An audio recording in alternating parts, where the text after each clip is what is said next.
आज हम लोग जो टॉपिक डिस्कस करने जा रहे हैं इंडियन सोसाइटी के अंदर वो है आपका भ्रष्टाचार यानी कि करप्शन। और इंडियन सोसाइटी का एक बहुत ही ज़्यादा इम्पोर्टेंट टॉपिक है। लेकिन इस टॉपिक को इंडियन सोसाइटी के अलावा अगर हम बात करें तो खुद खुद अगर हम देखें तो अपने अभी तक के जीवन में आप लोगों ने भी कई बार खुद ही भ्रष्टाचार या तो खुद किया होगा या भ्रष्टाचार से जो है वो आप ज़रूर जो है वो पीड़ित ज़रूर होंगे। तो भ्रष्टाचार का अर्थ क्या होता है? तो भ्रष्टाचार के अर्थों के बारे में अगर हम बात करें, भ्रष्टाचार का अर्थ अगर हम देखें तो भ्रष्टाचार का मतलब क्या है? भ्रष्ट आचरण, है ना, भ्रष्ट आचार। तो भ्रष्टाचार जो है वो दो शब्दों से, हिंदी के दो शब्दों से मिलकर बना हुआ है, भ्रष्ट प्लस आचार। आचार ये खाने वाला नहीं है कि इसके नाम से आपके मुंह पे जो है वो पानी आ जाए, है ना। आचार ये जो है ये क्या है? आपका आचरण है। तो भ्रष्टाचार का अगर हम अर्थ बोलें तो भ्रष्टाचार का अर्थ क्या है? भ्रष्ट, और भ्रष्ट का मतलब क्या होता है? बुरा। यानी कि कोई बुरा आप आचरण करते हैं वही क्या है आपका? वही जो है वो भ्रष्टाचार है, ठीक है ना। तो कोई भी आचरण, जिस आचरण से अगर हम बात करें तो किसी भी प्रकार की कोई अनैतिक या अनुचित गतिविधि अगर आप कर रहे हैं, ठीक है ना। जब कोई व्यक्ति न्याय व्यवस्था के मान्य नियमों के विरुद्ध कोई काम करता है और कोई भी कार्य करने के लिए वो जब जो एक रूल होता है, जो एक रेगुलेशन होता है, उसको तोड़कर जो है वो गलत आचरण करता है तो उसको हम क्या कहते हैं? भ्रष्टाचारी कहते हैं। अब भ्रष्टाचार को लेकर कई सारे निवारण अधिनियम हैं, उस पर भी हम बात करेंगे, जानेंगे। लेकिन एक चीज़ और भी हमें ध्यान देना है कि भ्रष्टाचार की जब हम बात कर रहे हैं, ठीक है, तो भ्रष्टाचार में हम किसको देख रहे हैं? आप देख रहे हैं यहाँ लिखा हुआ है भ्रष्टाचार, अर्थात हम क्या बात कर रहे हैं? भ्रष्टाचार अर्थात भ्रष्ट आचार। भ्रष्ट यानी कि बुरा या बिगड़ा हुआ, तथा आचार का मतलब है आचरण, जो कि हम लोगों ने अभी बात किया है। अब भ्रष्टाचार के अगर हम बारे में बात करें तो कई प्रकार के जो है वो आपको भ्रष्टाचार जो है वो देखने को मिलेंगे। सबसे पहला अगर हम भ्रष्टाचार की बात करें तो सबसे पहला भ्रष्टाचार जिसको कि हम रोज हो सकता है किसको महसूस करते हैं, वह है रिश्वत। यानी कि किसी को रिश्वत देना अपने किसी भी काम के लिए, चाहे आप ऑफिस जाते हैं, चाहे आप कॉलेज जाते हैं, चाहे कोई भी कार्य कराना चाहते हैं तो आप क्या कहते हैं कि 2-4-10 रुपया अधिक ले लो। या सामने वाला जो है वो आपसे पॉकेट खर्च के नाम से आपको क्या करता है? आपसे पैसा मांगता है। या नॉर्मली बोलचाल की भाषा में, है ना, पानी खर्च क्या कहते हैं,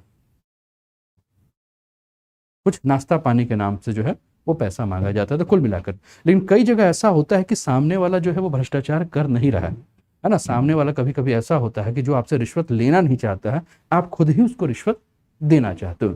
जैसे कई सारी सरकारियाँ जो नौकरियाँ आती हैं तो उसमें हम लोग क्या करते हैं, आप पहले से सोचते हो कि 10 लाख, 15 लाख, 20 लाख, 25 लाख कुछ लग जाए और मेरा काम जो है हो जाए। और सामने वाला हो सकता है पैसा ना भी मांगे तो उसके पहले ही आप क्या करते हो, अपना पैसा इकट्ठा करके उसको पहुंचा देते हो, रिश्वत। ऑफिस में जब जाते हो आप देखते हो कि आपके पेपर जो है वो गलत हैं, तो उसके बाद भी आप क्या करते हो, रिश्वत दे के आप अपना काम कराना चाहते हो। नॉर्मली जैसे कि ड्राइविंग लाइसेंस आप बनवाने जा रहे हो सकता है आपको गाड़ी चलाने ना आए, लेकिन फिर भी आप ड्राइविंग लाइसेंस जो है वो क्या करते हो कि गलत तरीके से बनवा लेते हो, है ना। या मान लीजिए सरकार की कोई योजना आ रही है, जैसे कि सबसे ज़्यादा अगर हम बात करें तो स्टूडेंट, जैसे इकोनॉमिक वीकर सेक्शंस की हम बात करें, ईडब्ल्यूएस, तो बहुत सारे ऐसे स्टूडेंट हैं जो कि ईडब्ल्यूएस के अधीन नहीं आएंगे, लेकिन उसके बाद भी वो क्या करते हैं कि ईडब्ल्यूएस का फ़ायदा उठाने के लिए वो क्या करते हैं कि रिश्वत देते हैं। तो इसके अलावा काला बाजारी। काला बाजारी का अर्थ क्या होता है? काला बाजारी यानी कि बाजार को काला कर देना, ऐसा कुछ नहीं है, इसका कोई शाब्दिक अर्थ नहीं है। काला बाजारी का अर्थ होता है कि जैसे कि मान लीजिए कि कभी कोई वस्तु जो है, उस वस्तु का जितना मांग है उतनी पूर्ति नहीं हो पा रही है, तो लोग क्या करते हैं कि उसको स्टॉक में रख देते हैं। जैसे कि आप देखते हो कभी कभी दाल की कीमतें बढ़ जाती हैं, कभी कभी प्याज की कीमतें बढ़ जाती हैं, कभी कभी टमाटर की कीमतें बढ़ जाती हैं, तो लोग क्या करते हैं, होल्ड करना शुरू कर देते हैं। बड़े बड़े जो व्यापारी होते हैं वो क्या करते हैं, होल्ड करना शुरू कर देते हैं, और वहीं से आपके क्या हो जाती है, काला बाजारी शुरू हो जाती है। इसके अलावा जानबूझकर दाम बढ़ाना, ठीक है। अब इसी काला बाजारी से क्या होता है, अब मान लीजिए आप सुनते हो कि प्याज जो है मार्केट में 20 रुपया, लेकिन कहीं से एक हवा उड़ गई कि प्याज जो है वो मार्केट में है ही नहीं, तो लोग क्या करेंगे कि उसको स्टॉक कर लेंगे। और स्टॉक करने के बाद अगर हम बात करेंगे तो स्टॉक करने के बाद वो क्या करेंगे कि उसको जो है वो उसका दाम बढ़ाकर बेचेंगे, है ना। तो हो सकता है जो 20 रुपये किलो होगी वो 80 रुपये किलो हमें देखने को मिलेगी। पैसा लेकर काम करना कई जगह आप देखते हो, जैसे कि अभी आप कहीं किसी विभाग में जाइए, जैसे कि आप बिजली विभाग में जाइए और उसको कहो कि बिजली का मीटर लगाना है, तो हो सकता है सरकारी रेट 3,500-4 हज़ार रुपया हो, लेकिन सामने वाला व्यक्ति जो है वो 2-4-5 हज़ार और एक्स्ट्रा लेगा, और लगाने के बाद जब लगा लेगा तो भी खर्चा पानी 200-400 रुपया मांगेगा। ठीक है, चूँकि वो सरकार का जो है एक एम्प्लॉय है, गवर्नमेंट के द्वारा उसके लिए इसके लिए खर्च मिल रहा है, उसके बाद भी हम क्या देखते हैं, उसके बाद भी जो है वो इस प्रकार से जो है कार्य करता है। ये भी आपका भ्रष्टाचार है। सस्ता सामान लाकर महंगा बेचना। कई बार आप क्या देखते हो, जैसे कि बड़े बड़े जैसे कि शहरों से, जैसे मान लीजिए दिल्ली से कोई सामान लेकर आता है और लोकल मार्केट में जो है उसका रेट बढ़ा के बेचता है। आप वही पूछते हो कि भाई ये अभी तो हमने ऑनलाइन देखा था, या हम किसी और दुकान पे देखे तो ये तो 20 रुपये का मिल रहा था, आप इसको 30 रुपये का क्यों बेच रहे हो? तो वही चीज़ होता है। ये सारे जो है भ्रष्टाचार के आपको क्या देखने को मिल रहा है कि ये सारी चीज़ें देखने को मिल रही। अब भ्रष्टाचार में इसके अलावा भी अगर हम बात करें तो सबसे मुख्य हमें क्या देखने को मिलता है, घूस और रिश्वत, जिसमें हमने बात किया। दूसरा, चुनाव में हम धांधली जो देखते हैं, जैसे चुनाव में धांधली, जैसे ईवीएम जो वोटिंग मशीन है उसमें हम देख रहे हैं, या बैलेट पेपर में हम देख रहे हैं, वहाँ हमें धांधली देखने को मिलती है ना। तो ये चुनाव में भी धांधली हमें देखने को मिलती है, या गलत जो है वो अपना प्रमाण दे देते हैं, ऐसे बहुत सारी चीज़ें हमें देखने को मिलती है। इसके अलावा ब्लैकमेल करना, जैसे कि मान लीजिए कि कोई व्यक्ति है, जिस व्यक्ति को आजकल आप देखते हो हनी ट्रैप में फंसाने का आजकल बहुत ज़्यादा चलने लगा है ना। हनी ट्रैप में जैसे आप देखो, कोई अगर बहुत बड़ा पैसे वाला व्यक्ति है तो उसके पास क्या कर दिया जाएगा, या किसी अच्छे पोस्ट पे बैठा हुआ व्यक्ति है तो उसको फंसाने के लिए जो है वो क्या किया जाएगा, किसी महिला का सहयोग लेकर या किसी महिला को यूज करके जो है उसकी वीडियो बना ली जाएगी, उसका मैसेज जो है, और उसके बाद उसको क्या किया जाएगा, बदनाम करने का जो है वो प्रयास करना शुरू हो जाएगा। ब्लैकमेल करना है ना, ये चीज़। इसके अलावा टैक्स चोरी करना, जैसे टैक्स चोरी, जैसे कि गवर्नमेंट को आप जो है अगर आपको इनकम टैक्स देना है या जीएसटी देना है तो आप क्या कर रहे हो, सही आप अपना जानकारी नहीं दे रहे हो और उससे आप टैक्स बचा रहे हो। इसके अलावा झूठी गवाही देना, कई बार आप देखते हो कि बहुत सारे ऐसे गवाह होते हैं वो क्या करते हैं कि झूठी गवाही दे देते हैं, है ना, यानी कि जो चीज़ हुआ नहीं है पैसे लेके उसके खिलाफ। इसके अलावा आप देखो परीक्षा का समय चल रहा है और परीक्षा में नकल भी होता है, वो भी भ्रष्टाचार है, और हो सकता है आप लोगों ने भी किया है ना, या हो सकता है आप करा रहे हैं। अब तो मान लीजिए योगी जी की सरकार है तो बहुत थोड़ा सा टाइट हो गया, नहीं तो पहले क्या होता था, है ना, पिता माता भाई चाचा दादा दादी सब पहुंच जाते थे परीक्षा केंद्र पे। क्यों? क्योंकि उनके परिवार का कोई लड़का या लड़की जो है वो एग्जाम जो है वो दे रहा था, ठीक, और सब मिलकर उसको पास करा देते हैं। अब होता क्या है कि बच्चा पास होने के बाद उसको ये नहीं पता है कि वो पॉलिटिकल साइंस से वो पेपर दिया है कि पॉलिटिकल साइंस से दिया है। और ऐसा हमने देखा था बिहार का एक वाकया, जो बिहार की जो टॉपर थी बोर्ड एग्जाम में क्लास 12th में, उसको नहीं पता था कि वो टॉपर है, समझो बिहार बोर्ड क्लास 12th की रैंक 1 थी वो, और उसको नहीं पता था कि पॉलिटिकल साइंस होता है कि पॉलिटिकल साइंस होता है ना। और उससे पूछा गया कि भैया जो पॉलिटिकल साइंस या पॉलिटिकल साइंस तुम बोल रहे हो तो उसमें क्या पढ़ाया जाता है, तो उसने बड़ा मीडिया के सामने बोला इसमें खाना पकाना सिखाया जाता है, और सोचो कि वो रैंक 1 थी बिहार की। अब यही चीज़ है ना। अब इस प्रकार से अगर आप किसी को पास करा रहे हैं तो उसका क्या मतलब है, ठीक है ना। इसके अलावा परीक्षार्थी का गलत मूल्यांकन, कई बार क्या होता है कि कोई टीचर जब होता है वो अपना खुन्नस निकालने के लिए क्या करता है कि कभी कभी गलत मूल्यांकन भी कर देता है ना। या कभी कभी क्या होता है कि कोई अपना बहुत करीबी होता है तो उसको जो है वो एक्स्ट्रा मार्क्स भी दे देता है।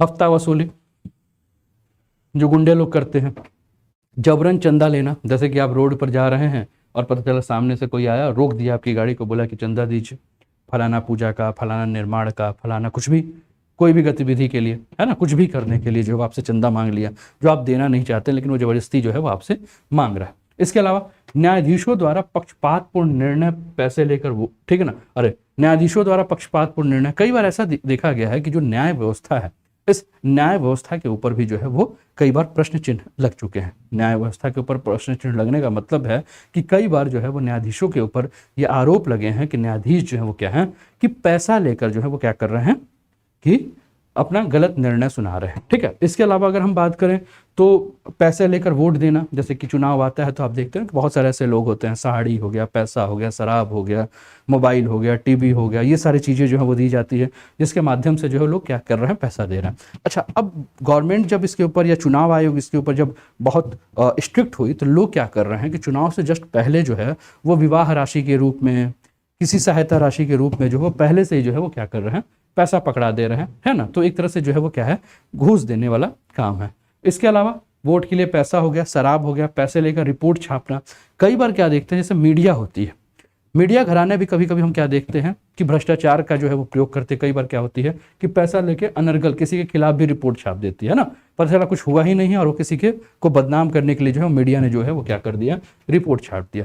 शराब आदि बांटना, पैसे लेकर हो गया, इसके अलावा कार्यों को करवाने के लिए नगद राशि देना, ये सब जो है वो क्या है, ये सब भ्रष्टाचार के जो है वो रूप है। ठीक है, अब हम भारत के बारे में अगर हम बात करें तो भारत में जो पिछले कुछ वर्षों में एक सर्वे जो कराए गए थे, उस सर्वे के हिसाब से देखिए तो भारत में लगभग 43% के जो लोग हैं वो रिश्वत दे रहे हैं। यानी कि कुल मिलाकर ये बात है कि हम जो भ्रष्टाचार को हटाने की बात कर रहे हैं, हम भ्रष्टाचार को खत्म करने की बात कर रहे हैं, लोगों को जागरूकता पैदा करने की बात कर रहे हैं, लेकिन हम उसके एवज में देख क्या रहे हैं, हम ये देख रहे हैं कि जो भ्रष्टाचार का जो परसेंटेज है, यानी कि जो भ्रष्ट लोगों का, और भ्रष्ट किसमें, रिश्वत देने, तो हम ये देख रहे हैं कि रिश्वत देना कम नहीं हो रहा है, रिश्वत देना जो है वो धीरे धीरे बढ़ता जा रहा है। इसका मतलब ये है कि भ्रष्टाचार जो हम घटाने की बात कर रहे हैं, हम एक भ्रष्ट मुक्त समाज बनाने की जो बात कर रहे हैं, उसके जगह पे हमें क्या देखने को मिल रहा है, उसके जगह पे हम ये देख रहे हैं कि भ्रष्टाचार जो है वो बढ़ता जा रहा है। और हम ये सोच रहे हैं कि देश में हमें करप्शन कम करना है, लेकिन करप्शन कम नहीं हो रहा है। कई सारे हमने ऐसे घोटाले भी देखे हैं, जैसे कि इसके पहले की जो सरकार थी, है ना, उस सरकार में हमने कोयला घोटाला देखा, CWG घोटाला देखा, वर्तमान सरकार में भी कई सारे घोटाले जो हैं वो हमें देखने को मिल रहे हैं। तो ये जो घोटाला है, ठीक है ना, उसमें क्या हो रहा है कि जो सत्ता के भीतर बैठे हुए कोई एकदम मजबूत व्यक्ति हैं, वो भी क्या कर रहे हैं, भ्रष्टाचार फैलाने के लिए जो है वो काम कर रहे हैं, करप्शन फैलाने का जो है वो काम कर रहे हैं। ठीक है ना। अब प्रश्न ये उठता है कि ये कैसे खत्म होगा, ठीक है ना। तो ये कैसे खत्म होगा, उसके हिसाब से अगर हम बात करें तो ये खत्म करने के लिए करना क्या होगा। किसी भी भ्रष्टाचार को अगर खत्म करना होगा तो हमने कहा ना कि भ्रष्टाचार की शुरुआत कहाँ से होती है, हमारे घर से ही होती है। जैसे देखिए कैसे होता है, जैसे कि आपके पेरेंट्स ही क्या कहेंगे, क्लास 10th में अगर आपके अच्छे मार्क्स होंगे तो हम आपको ये गिफ्ट देंगे, क्लास 12th में अगर ये होंगे तो हमें ये गिफ्ट देंगे, ठीक है ना, ग्रेजुएशन में ये करोगे तो ये गिफ्ट देंगे, है ना। तो कुल मिलाकर कहीं ना कहीं हम क्या देखते हैं कि रिश्वत देने की शुरुआत कहाँ से हो जाती है, परिवार में हो जाती है। ये काम कर दो बेटा, है ना, बाजार चले जाओ और बाजार से एक सामान लेते हैं ना, जैसे बच्चों को शुरुआत कहाँ से हो जाती है, बाजार जाइए, ये सामान लेकर आइए और 1 रुपये का चॉकलेट खा लेना। तो मतलब उस बच्चे को ये समझ में आता है कि भैया अगर बाजार जाना है तो 1 रुपये का चॉकलेट तो मिलेगा ही। अब धीरे धीरे 1 रुपये का वैल्यू जो है वो कम हो गया, तो हो सकता है अब 10 रुपये, 20 रुपये, 50 रुपये, है ना। यानी कि या मम्मी कभी कहें कि गेहूँ पिसवाने जाओ तो उसमें से जो पैसा बचे वो तुम्हारा। तो कुल मिलाकर क्या हो गया, यही रिश्वत है।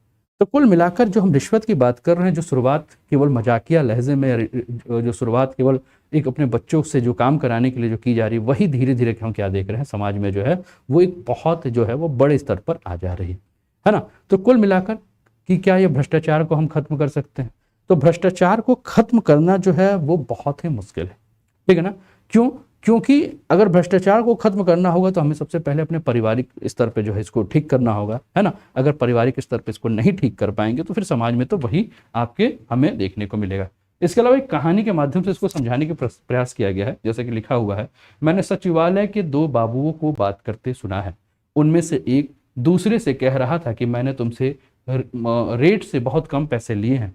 जाहिर है बाबू लोग अपने दोस्त को कभी नहीं छोड़ते। एक राष्ट्रीय सर्वे के मुताबिक 24% रिश्वत का लेन देन नगर पालिका, पुलिस, टैक्स, बिजली और प्रॉपर्टी रजिस्ट्रेशन से जुड़े विभागों में होता है, ठीक है ना।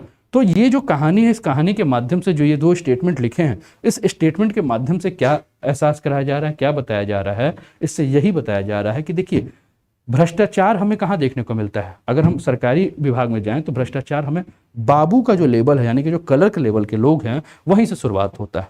आप देखेंगे पान कचरते रहेंगे और एकदम बिना शर्माए हुए जो है, एकदम बेशरम की तरह जो है वो आपसे तुरंत वो डिमांड कर देंगे। अगर आप उनसे बोलोगे भी तो वो क्या कहेंगे, हंसते हुए कह देंगे कि ऊपर वाले अधिकारी को जो है वो पहुंचाना है। पता नहीं अधिकारी कितना संलिप्त है, लेकिन हम क्या देख रहे हैं कि ये चलता है, चाहे वो मृतक प्रमाण पत्र बनाना हो, चाहे जन्म प्रमाण पत्र बनाना हो, है ना, हर जगह आप देखिए इस प्रकार से जो है वो चल रहा है, ठीक है। तो इसको समझाना जो है बड़ा मुश्किल है, ठीक है। इसके अलावा आपको याद होगा राजीव गांधी जी जो हमारे पूर्व प्रधानमंत्री हैं, उनका एक कथन था। उन्होंने कहा था देखो भैया, केंद्र से तो 1 रुपया चलता है, लेकिन गांव तक जो है वो कितना पहुंचता है, मात्र 15 पैसा पहुंचता है।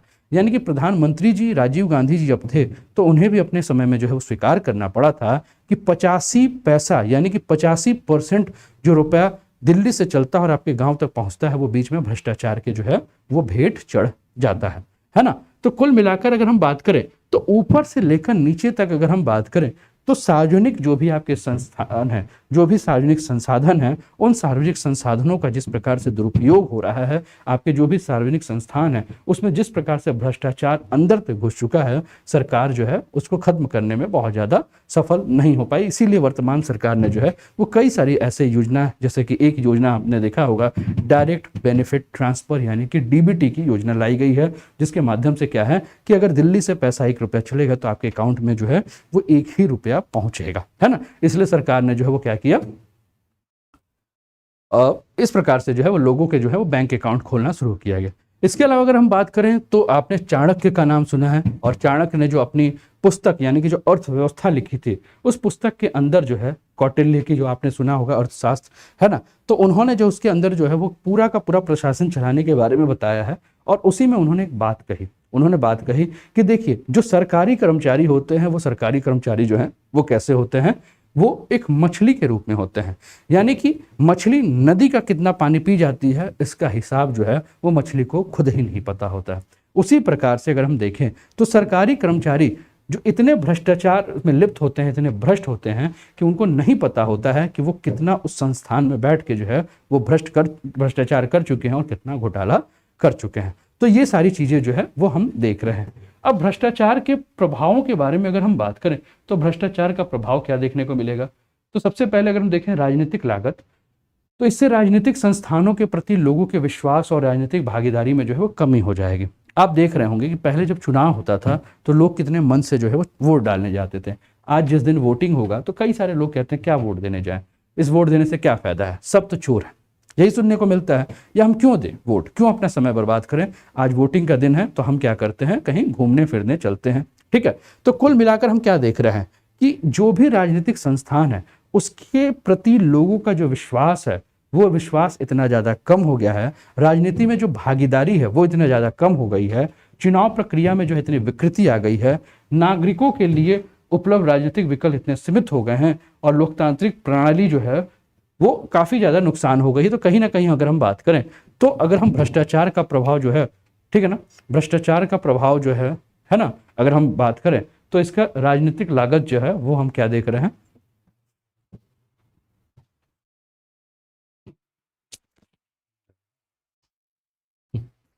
ठीक है, तो देख रहे हैं। इसके अलावा अगर हम बात करें सामाजिक लागत की बात करें तो भ्रष्टाचार मूल्य प्रणालियों को विकृत करता है और गलत तरीके से उन व्यवसाय को ऊंचा दर्जा करता है जिनके पास रेंट सिंकिंग के अवसर है। इससे जनता का एक कमजोर नागरिक समाज से जो है मोह भंग होता है और साथ ही बेईमान राजनीतिक नेता जो है इसके तरफ आकर्षित जो है वो हो जाते हैं। ठीक है, इसके अलावा पर्यावरण लागत की अगर हम बात करें तो पर्यावरण रूप से विनाशकारी परियोजना के वित्त पोषण को प्राथमिकता दी जाती है ना, क्योंकि यह सार्वजनिक धन को निजी हित में उपयोग करने का आसान तरीका है। राष्ट्रीय सुरक्षा के मुद्दों पर अगर हम बात करें तो हम क्या देखते हैं कि बहुत सारी जो सुरक्षा एजेंसियां हैं, ठीक है ना, उसके भीतर भी हमें भ्रष्टाचार देखने को मिल रहा है। अब सुरक्षा एजेंसियों के अंदर अगर भ्रष्टाचार देखने को मिलेगा तो क्या होगा, तो जो भी सुरक्षा एजेंसियां हैं उसके अंदर अगर भ्रष्टाचार देखने को मिलेगा तो हमारे देश की सुरक्षा के साथ क्या हो जाएगा, खतरा उत्पन्न हो जाएगा। और देश की सुरक्षा के साथ अगर खतरा उत्पन्न होगा तो हम क्या देखेंगे कि अयोग्य व्यक्तियों की जो है भर्ती होगी। जैसे कि जस्ट एक एग्जांपल लीजिए, हमने देखा था आर्मी में पहले क्या होता था, पैसा लेकर आर्मी में, सीआरपीएफ में, पुलिस में भर्ती होती थी। अगर आप आर्मी में, सीआरपीएफ में, पुलिस में पैसा देके भर्ती करके जा रहे हो उसका मतलब क्या है कि आप योग्य नहीं हो, आप अयोग्य हो। अगर आप अयोग्य हो तो इसका मतलब ये है कि देश की सुरक्षा के साथ खिलवाड़ हो रहा है। अगर सुरक्षा के लिए एक मानक रखा गया है कि आपको इतने देर में इतना दौड़ जाना है, आपकी हाइट इतनी होनी चाहिए, आपका आंख इतना होना चाहिए, फिजिकली आप और मेंटली आप इतने फिट होने चाहिए, अगर आप नहीं हैं और पैसा देके अगर आप एंट्री की है, यानी कि कहीं ना कहीं जो है वो सुरक्षा के दृष्टिकोण से सही तो नहीं है। अगर आप उतना तेज दौड़ नहीं पा रहे हैं तो कभी आवश्यकता पड़ेगी तो आप फिजिकली उतने मजबूत नहीं हैं। अगर मेंटली होता है होगा कि बात बात पे आपको गुस्सा बहुत ज़्यादा आ जाता होगा तो हो सकता है आप कोई गलत डिसीजन ले लें, या गुस्से में जो हमने देखा ना कई बार सीआरपीएफ के या आर्मी के जवान जो है आपस में जो है एक दूसरे को गोली मार देते हैं। इसका मतलब क्या है कि मेंटली जो है वो उस प्रेशर को झेल पाने लायक नहीं है। हो सकता है उनकी जो भर्ती हुई हो भ्रष्टाचार से ही हुई हो सकता है वो मेंटली उतना फिट ना हो लेकिन पैसा दे के जो अपनी भर्ती करा लिया हो। तो कुल मिलाकर हम क्या बात कर रहे हैं, कहीं ना कहीं ये राष्ट्रीय सुरक्षा के लिए खतरा है।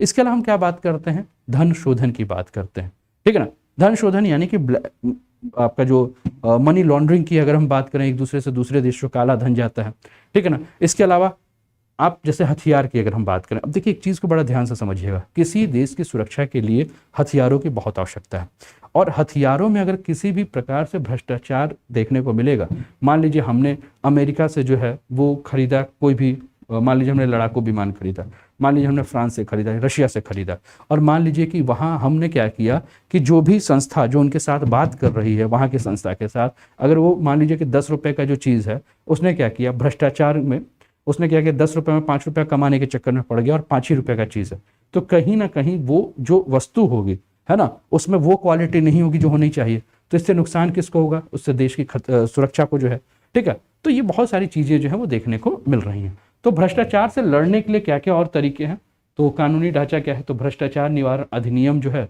वो 1988 में जो है वो लोक सेवकों के द्वारा किए जाने वाले भ्रष्टाचार के संबंध में क्या है वो दंड का है कि क्या पनिशमेंट दिया जाए जिससे कि जो भ्रष्टाचार हो रहा है उस भ्रष्टाचार को रोकने का जो है वो काम किया जाए। इसके अलावा अगर हम बात करें तो सन 2018 में अगर हम बात करें तो एक और भी इसमें चेंज किया गया और इसके अंतर्गत बात की गई कि रिश्वत लेने के साथ ही अगर कोई रिश्वत देता भी है तो उसको भी क्या किया जाएगा, भ्रष्टाचार के अंतर्गत लाया जाएगा। तो जैसे मैंने कहा कि मनी लॉन्ड्रिंग यानी कि धन शोधन के लिए, उसके प्रिवेंशन के लिए, उसके निवारण के लिए जो एक योजना बनाई गई थी, उस योजना का उद्देश्य क्या था, तो उसका उद्देश्य क्या था कि भारत में मनी लॉन्ड्रिंग के मामले को रोकना और आपराधिक आय के उपयोग पर प्रतिबंध लगाना, ठीक है ना। तो ये इसीलिए था, किस लिए था कि जो भारत में मनी लॉन्ड्रिंग हो रही है या क्या हो रहा है, ब्लैक मनी आपका एक जगह से दूसरी जगह जा रहा है, ठीक है। तो इन सभी को रोकने के लिए जो है ये बनाया गया। या बहुत सारा ऐसा होता है कि लोगों के आय के कई सारे स्रोत हैं लेकिन उसको क्या करते हैं सही तरीके से नहीं बताते हैं, तो इसमें कोशिश किया गया कि जो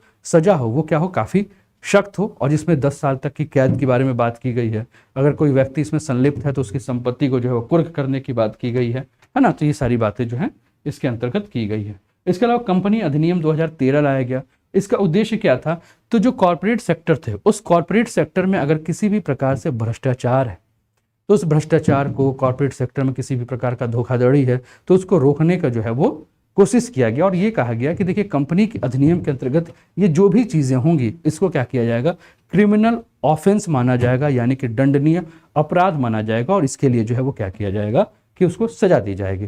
तो विशेष रूप से अगर हम बात करें भारत में, तो भारत में हम क्या देख रहे हैं कि भारत का जो कॉर्पोरेट मंत्रालय है ना, यानी कि मिनिस्ट्री ऑफ कॉर्पोरेट अफेयर्स के द्वारा अगर हम देखते हैं कि उसका काम क्या है कि अगर किसी भी कॉर्पोरेट कंपनी में किसी भी प्रकार का घोटाला होता है, किसी भी प्रकार का धोखाधड़ी होता है तो वो उसको जांच करेगा, और उसके अलावा जो है वो जो भी व्यक्ति इसमें संलिप्त है या जो भी कंपनियां इसमें संलिप्त है उसको रोकने के लिए जो है वो काम करेगा, है ना। तो जैसे आपने देखा होगा सीरियस फ्रॉड इन्वेस्टिगेशन ऑफिस की स्थापना की गई है धोखाधड़ी की जांच करने के लिए, ठीक है ना। इसके अलावा सीरियस फ्रॉड इन्वेस्टिगेशन ऑफिस जो है वो कंपनी अधिनियम के प्रावधानों के अंतर्गत जो है वो जांच करती है।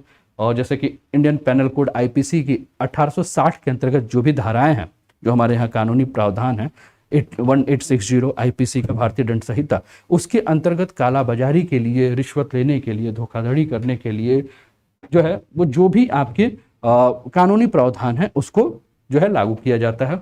इसके अलावा विदेशी योगदान अधिनियम 2010 व्यक्तियों, संगठनों और कंपनियों को विदेशी योगदान की मंजूरी और उपयोग के विनियमित करता है ना।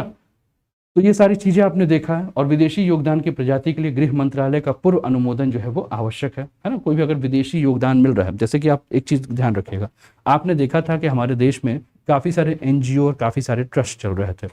तो वर्तमान सरकार जब आई तो वर्तमान सरकार ने क्या देखा, वर्तमान सरकार ने देखा कि बहुत सारे एनजीओ जो हैं वो फर्जी हैं, है ना। वो क्या कर रहे हैं, केवल विदेशों से पैसा आ रहा है लेकिन उस पैसे का खर्चा कहाँ हो रहा है, और बहुत सारे एनजीओ जो हैं वो गलत एड्रेस दिए हुए हैं। तो इसका मतलब ये है कि कहीं ना कहीं क्या हो रहा है, ये मनी लॉन्ड्रिंग हो रहा है, या ब्लैक मनी को जो है वो क्या किया जा रहा है, वाइट करने का जो है वो प्रयास किया जा रहा है।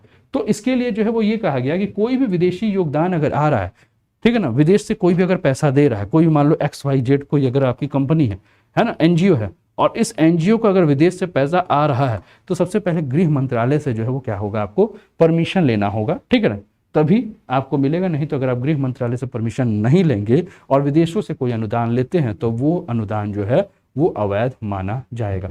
अब इसके लिए भ्रष्टाचार को रोकने के लिए 2013 में कानून आया था जिसको कि लोकपाल और लोकायुक्त कानून के नाम से जानते हैं, और ये केंद्र और राज्य सरकारों के लिए जो है वो लोकपाल की स्थापना का प्रावधान किया गया था कि केंद्र और राज्य में जो है एक लोकपाल और एक लोकायुक्त की जो है वो नियुक्ति हो, जो कि क्या करेगा, इसको जांचेगा, ठीक है। और इन निकायों को सरकार से स्वतंत्र रूप से कार्य करने की आवश्यकता के ऊपर ध्यान दिया गया था कि जो लोकपाल होंगे, जो लोकायुक्त होंगे, वो क्या होंगे, तो ये स्वतंत्र रूप से जो है कार्य करेंगे। इनमें किसी भी प्रकार का जो है इंटरफेरेंस नहीं किया जाएगा और लोक सेवकों के खिलाफ जो भी भ्रष्टाचार होंगे उन भ्रष्टाचार का जो है वो जांच करेगा। इसमें प्रधानमंत्री और अन्य मंत्री को भी जो है शामिल किया गया था। इसके अलावा अगर हम बात करें तो 1964 में आपको याद होगा कि केंद्रीय सतर्कता आयोग यानी कि सेंट्रल विजिलेंस कमीशन का जो है वो निर्माण किया गया था और 1964 में, जिसके बाद संसद द्वारा अधिनियमित केंद्रीय सतर्कता आयोग अधिनियम 2003 द्वारा इसको सांवैधिक दर्जा जो है प्रदान किया गया था। तो लोकपाल और लोकयुक्त के बारे में हम लोगों ने बात की, ठीक है, जिसमें अगर हम बात करें तो लोकपाल जो है का कार्य जो है वो कुछ निश्चित श्रेणी के सरकारी अधिकारियों के विरुद्ध जो भी भ्रष्टाचार के आरोप लगे हैं उनको जांच करना है। और लोकपाल और लोकायुक्त जो शब्द है, इसके बारे में जो शब्द जो पेश किया गया था वो डॉक्टर LM सिंघवी के द्वारा जो है इसको पेश किया गया था। लोकपाल की संरचना अगर हम बात करें तो कौन कौन होता है, तो लोकपाल एक बहुसदस्यीय निकाय है और जिसमें एक जो है उसका अध्यक्ष होता है और अधिकतम 8 सदस्य हो सकते हैं। 8 अधिकतम सदस्यों में से अगर हम बात करें तो जो आधे सदस्य होंगे यानी कि जो 50% जो होंगे वो क्या होंगे, आपके न्यायिक सदस्य होंगे, यानी कि वो जुडिशरी से जुड़े होंगे।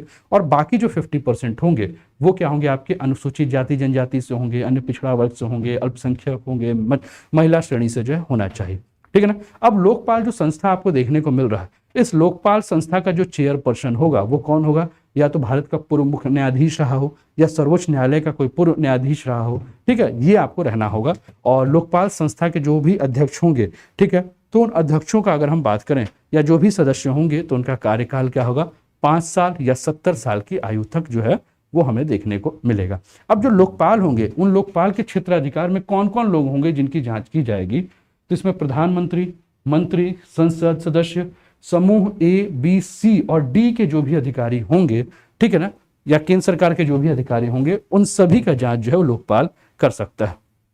लोकपाल का जो क्षेत्राधिकार होगा उसमें प्रधानमंत्री पर केवल भ्रष्टाचार के उन आरोपों तक सीमित रहेगा जो कि अंतर्राष्ट्रीय संबंध, सुरक्षा, लोक व्यवस्था, परमाणु ऊर्जा और अंतरिक्ष से संबंध ना हो। यानी कि जब लोकपाल प्रधानमंत्री की जांच करेगी तो इन सारे मुद्दों के अलावा जो मुद्दा होगा उन मुद्दों पे जो है वो प्रधानमंत्री का जो है वो जांच कर सकता है, ठीक है। तो ये आपके लिए जो है वो टॉपिक रहा है ना भ्रष्टाचार पर। कैसा लगा जरूर बताइए आप लोग, है ना। ये टॉपिक रहा आप लोगों के लिए भ्रष्टाचार पर। अगर आप कर रहे हैं उत्तर प्रदेश PCS की तैयारी तो 20% ऑफ जो है, जो 15 तारीख था उसको बढ़ाकर जो है वो 21 तारीख से तक कर दिया गया है। 16 तारीख से 21 तारीख के बीच में अगर आप अनअकैडमी के किसी भी कोर्स का सब्सक्रिप्शन लेते हैं तो आपके फी में जो है वो 20% जो है वो ऑफ मिलेगा। 1 साल का फी जो है वो 10,299 है, वो आपका घट के 8,239 हो जाएगा। इसके अलावा इकोनॉमिक्स और जियो का क्रैश कोर्स चल रहा है। इसके अलावा UPPSC प्री का GS क्रैश कोर्स चल रहा है, इसका भी आप लाभ उठा। कोड आपको याद है, रिन्यू अगर कर रहे हैं तो नए मोबाइल नंबर और नए ईमेल ID का ही प्रयोग कीजिए। इसके अलावा अगर आप बिहार PSC की तैयारी कर रहे हैं तो आपके लिए भी दोस्तों, अगर आप 69th और 17th फाउंडेशन बैच ज्वाइन करते हैं जिसका 8 महीने का है, 7,999 फीस है, लेकिन अनूप 10 कोड को यूज करने पर जो है वो आपको मात्र 3,000 जो है वो 199 में जो है ये एडमिशन मिल जाएगा। इसके अलावा 68th मेंस का GS पेपर 1 के लिए 1,999 और 68th मेंस GS पेपर 2 के लिए 2,399 में भी आपके लिए सुविधा उपलब्ध है, तो इसका आप लाभ उठाइए। इसके अलावा अगर आप MPPSC की तैयारी कर रहे हैं तो इसके लिए भी आपके लिए बहुत ही शानदार योजना आपको देखने को मिल रहा है। यहाँ भी आप 20% और 3 मंथ का एक्सटेंशन पा सकते हैं। कोड क्या यूज करना है दोस्तों, याद ही है आपको, कोड यूज करना है अनूप 10 और इस कोड के माध्यम से आपको आपके फी में जो है वो ऑफ मिल जाएगा। इसके अलावा और भी बात करें दोस्तों तो आप देख सकते हैं ये और भी आपका MPPAB व्यापम का जो है इसका भी आप सब्सक्रिप्शन ले सकते हैं। बहुत सारी जानकारी है आपके लिए, ठीक है, तो इन सभी का जो है वो आप लाभ ले सकते हैं। कैसा लगा सेशन जरूर बताएं, अपने मित्रों के साथ क्लासेस के लिंक को जो है वो शेयर करें। मिलते हैं फिर अगले सेशन में, तब तक अपना ध्यान रखिए, स्वस्थ रहिए, मस्त रहिए, तंदुरुस्त रहिए, हंसते खेलते मुस्कुराते जीवन का आनंद लीजिए। चैनल पर पहली बार चैनल को सब्सक्राइब करके बेल आइकन दबा दीजिए, अपने मित्रों के साथ क्लासेस के लिंक को जो है